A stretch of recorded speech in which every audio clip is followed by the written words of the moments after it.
So from our perspective, and I know you know, Felon, but for the folks that aren't aware of our office, the New Jersey Office of Homeland Security and Preparedness, what our mission is, we're responsible for coordinating and leading the state of New Jersey's counterterrorism, cybersecurity, and emergency preparedness efforts across the board. So that's operational, analytical, and administrative. And it's an interesting role. It's unique amongst the United States right now, although it's being viewed as a best practice. And I think a lot of our other states around the country are going to be adopting this model. For example, I think one of the key components, and certainly from the last presentation, it's important to note, is the state CISO actually reports to me, the Chief Information Security Officer. So we have the actual responsibility for cybersecurity. We do that hand in hand or hand in glove with the CTO of the state that runs the IT infrastructure. But we're unique in that. We're the only state where that responsibility is underneath Homeland Security. And the reason is exactly what Felon and the last group of people talked about, which is the convergence between physical and cyber. And it's a really interesting point to make. A lot of, like I said, it's becoming a best practice. I presented at the National Governors Association a year and a half ago, which in many respects feels like a lifetime ago, but talked about what our model is and why it makes sense. There's a couple key things that have to be in place to be able to do that. One is a robust IT infrastructure, that fantastic partnership, obviously, with our CTO, Chris Ryan, for example, in New Jersey, but then also the fact that we treat it like a true Homeland Security issue. We see cybersecurity as one of our main tenets and what we actually do. So we really have focused our fire that way. We have a CISO that is just fantastic from his background. He was started out as a trooper in New Jersey, but then moved into the private sector. It's a very robust private sector career, including at Prudential Financial. He worked at NCMAC, the National Center for Missing and Exploited Children, as their CIO, and then finished up before he came to me, and we quite frankly poached him from the private sector. He worked for Hudson's Bay Company, which many of you probably know is if not the largest, is one of the largest retailers in the world. And he's their CISO for that organization, and has, so again, some very high level C-suite exposure. And that really gives us that cred, basically. So when we go down to our federal counterparts on the government side, or go to our very robust critical infrastructure and private sector relationship and partnerships that we have here in New Jersey, we have that automatic credibility, which is very helpful for us, certainly. And we're able to shift our fire and focus our fire, again, effectively, which leads to more mission success and leads to us being able to really gain a foothold in this realm, which many states or no other state has done so far, but are doing. So I wanted to kind of highlight those key areas. I won't focus on counterterrorism as much, although that plays into, I think, this conversation, because there is this convergence between physical and cyber online threat. And then also, like I talked about, the preparedness side becomes so key in what we do, from grants, funneling hundreds of millions of dollars into everything from private sector to additional public sector entities, to make sure that we have this secure bubble over New Jersey. So that's our agency. Another interesting point on my role is I serve two hats, which many of us do, I know, in these times, but I also serve as the HSA, or the Homeland Security Advisor to Governor Murphy. It's a federal designation, but it allows me to be the main interlocutor with federal Homeland Security. One thing I'd want to mention on the NJ-KIC, I think it's probably important to this conversation, is it's modeled after the NKIC at federal DHS. CISA is the agency that oversees that. And I'm sorry, because in the government we're still using a lot of acronyms, but the Cybersecurity Infrastructure Security Agency is a newly launched agency of a couple of years now. But that got some news because they oversaw the security of the election system, as did we in New Jersey. But they're our primary partners from a federal Homeland Security perspective. And we modeled it after that. So the NJ-KIC, and I'm going a little bit around, so I apologize for that, but I wanted to mention this on the NJ-KIC, which is they have an operational security component that I mentioned. They secure the Garden State Network, which is our IT infrastructure in New Jersey, but they also serve as the NKIC, that central hub, one-stop shop or repository for threat analysis, threat intelligence, info sharing, training, the right cybersecurity elements, making sure people do things like think before they click, and roll in the right cybersecurity measures. It's our operational hub for cybersecurity, again, that Mike and his team oversee as part of our cyber component. So I did want to add that part in. So I'm going to get back into what I was talking about with emergency preparedness. We view it as our primary mission as far as our interaction with the private sector. Every one of our operational elements has a robust interaction with the private sector. However, it's done under the emergency preparedness side that we really have a lot of our actual partnerships, which I want to make sure. I know Phelim and I have talked about what I was going to say, and we really wanted to expand on those partnerships, why we develop them, how we develop them, who they are. I think those will be important to the conversation, both now and then, of course, at the panel here in 20 minutes. Don't worry, Phelim, I'm watching the clock too. So yeah. Oh, that's good. But emergency preparedness is interesting under our agency in that we were given the chair of, so I serve as the chairman of the Domestic Security Preparedness Task Force. And that's really where all of our relationships build into is this DSPTF, or I'll just call it the task force, if that's okay by everybody. But the task force was created just after 9/11, largely around counterterrorism, but over the years was shifted the focus into a broader role, which is into all the areas I talked about: cybersecurity, the emergency preparedness side, pandemic planning. All those issues are run underneath that rubric. If you're familiar with the Federal National Security Council, it's very similar to the National Security Council. It's made up of the principals of the cabinet. I chair it as the Homeland Security Advisor and Director of the agency, but it's got everybody from the Attorney General to the Colonel of State Police to Department of Health. Really around every major cabinet agency has a seat at that table, but that becomes the primary advisory body to the governor. And as you probably know about New Jersey, you may or may not know, the governor has a lot of authority and a lot of input into how the state reacts to things, how we prepare for things. And that body is the primary advisor, and me and my role as the HSA, the primary advisors to the governor for Homeland Security across all those different areas. But one of the unique pieces of that task force is there are subcommittees or sub-task forces that were created over time. A couple of them that are really pertinent to this conversation are the Infrastructure Advisory Committee, for one, which is all critical infrastructure sectors that are present in New Jersey. Something else that sets us apart here is that we have all 17 sectors are fully present and robust in New Jersey. A lot of other states have a handful. Some of them have double digits, but not many states have all 17 sectors, again, with a robust footprint in their state. New Jersey happens to be one of them. Of course, our region, New York being another, and then going out west, California, Texas, some of the bigger states there do have it. But New Jersey, for better or worse, we've got all 17. And we always talk about it being a button point, but the great vast majority of the economy, certainly on the East Coast, but really for the country, runs through us, whether it be the ports, the second busiest port in the country behind Los Angeles, whether it be the transportation infrastructure, all the roadways and trains and buses and trucks and everything that comes through New Jersey.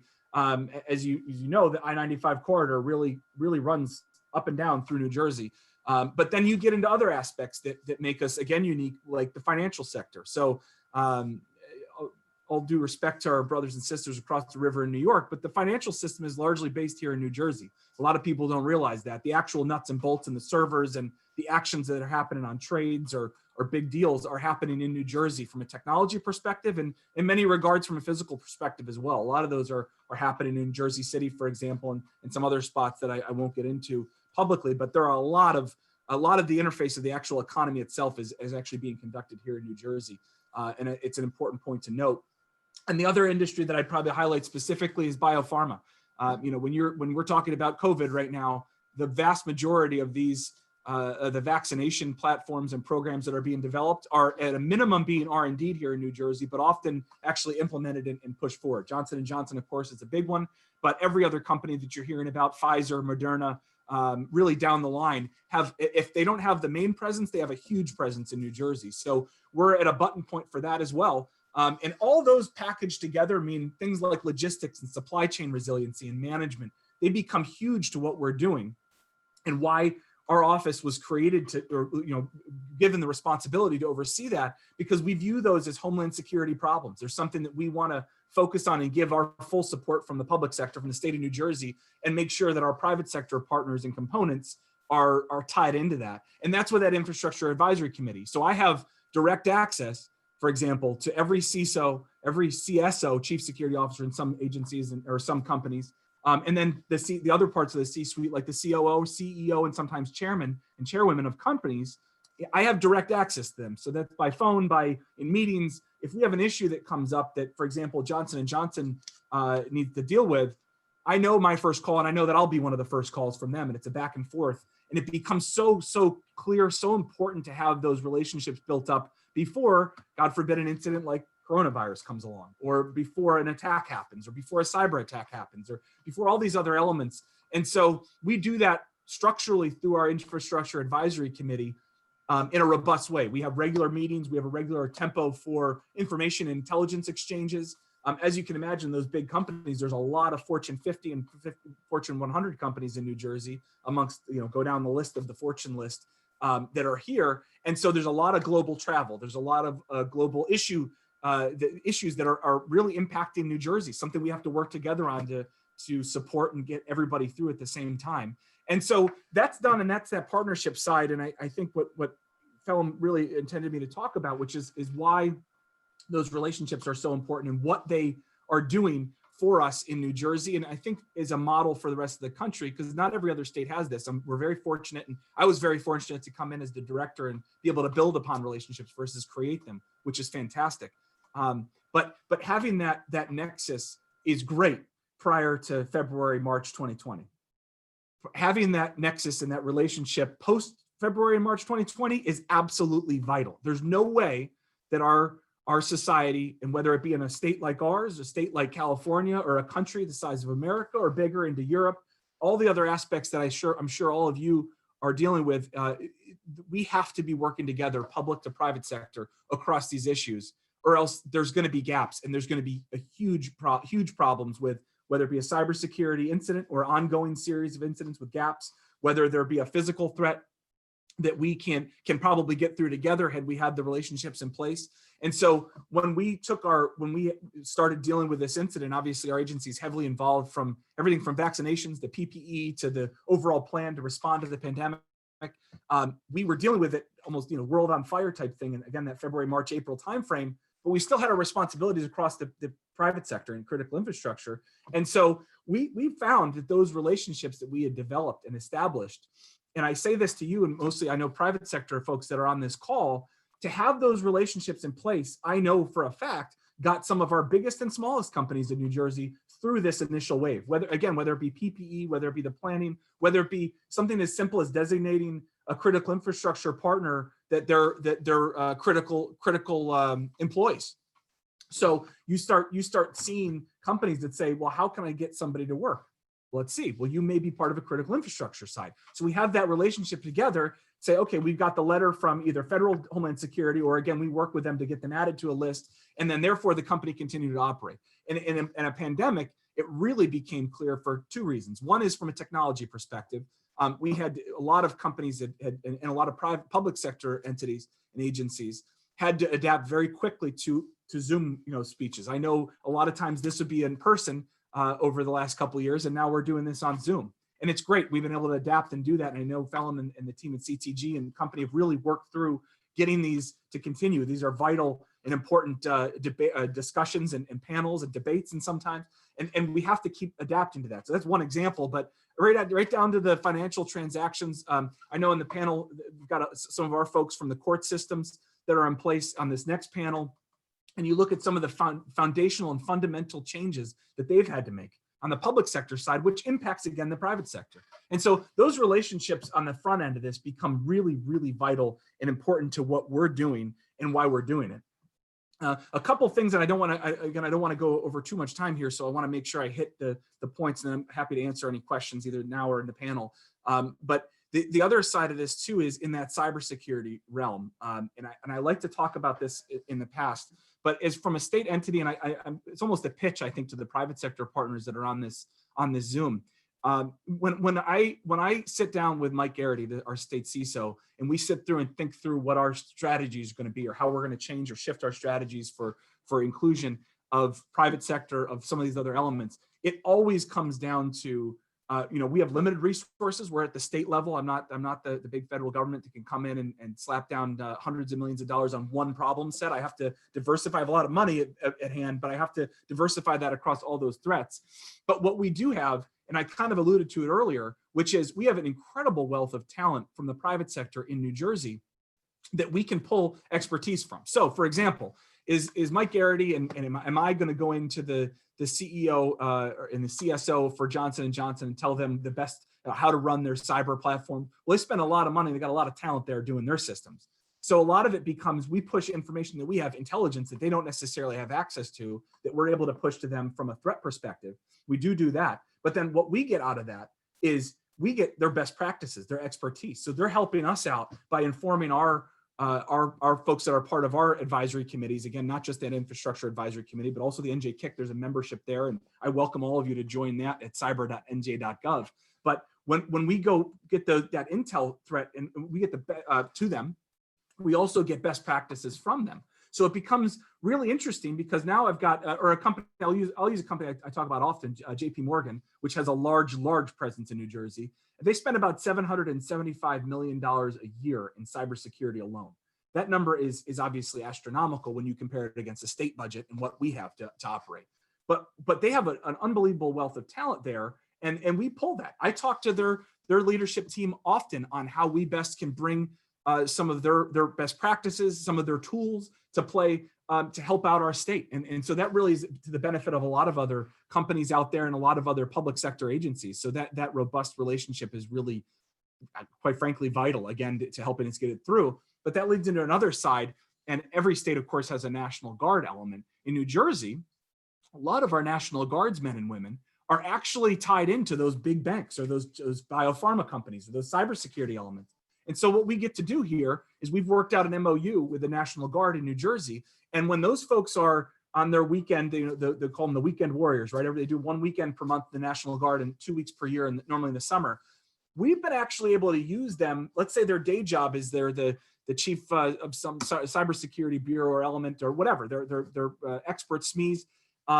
We bring them on weekend duty, and we bring them over to work with us on a training mission. There's a lot of different, again, best practice access. So they're getting the real-time fantastic scenarios built in place in their day jobs. And then they're able to use that not just in the military, but also to defend our state in Homeland Security. And we work together on that. And those relationships were developed well before any type of attacks. And I'll use the election day as one of our really big wins, I guess, on that regard. I'm knocking on wood because obviously everything's not quite there yet, but in New Jersey we are. We're just about ready to certify here shortly, and it's I think we're good to go. And we had relatively few hiccups, and that was largely because of that relationship that we had in place. Some of those folks were private sector on duty of the military. Some of those were supporting the DHS platform. We talk about the MSI SAC. I think you're all probably familiar with that. The EI ISAC, the Elections Infrastructure ISAC. Various entities that are part of that, which are semi-private public entities, were heavily involved in securing our election infrastructure in New Jersey, certainly on game day on November 3rd, but then also before and well after. We're going to continue those partnerships. And it all is rooted in the back and forth between public and private sector as we're operating in New Jersey, and what the most important pieces are as we're kind of addressing our threat perspective. I'll finish up and kind of end cap some of this stuff because I really wanted to hammer that relationship point home. Another area that we're seeing a focus on, and I think is going to impact all of us, private sector, public sector, religious. We have a huge interfaith outreach, for example, 3,500 members of the faith, but it affects all of us, and that is the misinformation and disinformation. So that's something we've been focused on from a Homeland Security side for a while, but really in a robust, direct way. Excuse me. After March, we noticed two things, and it was interesting because it affected the private sector heavily. My phone rang off the hook in March because there was a text message that was sent in America. We know it was rooted in foreign government. There's a foreign government behind it, but the text message actually started there as a text and was ripped into social media, where people were parodying it and shooting the text out, but via social media. And it's an interesting one because you always hear about social engineering, social media piece being an issue. This one started on a text, but then moved into the social media instead of vice versa. But it basically said there's going to be this impending national level lockdown. The National Guard's going to come kick your doors in, lock grandma in the basement. Nobody's going to be able to get out. And that led to a lot of different things, one of which we think the toilet paper shortage, not to be glib about it, but that was led by this text that caused a lot of the panic that you saw. And so the text basically said some variant of, "My friend's a senior Homeland Security FEMA official or senior military official.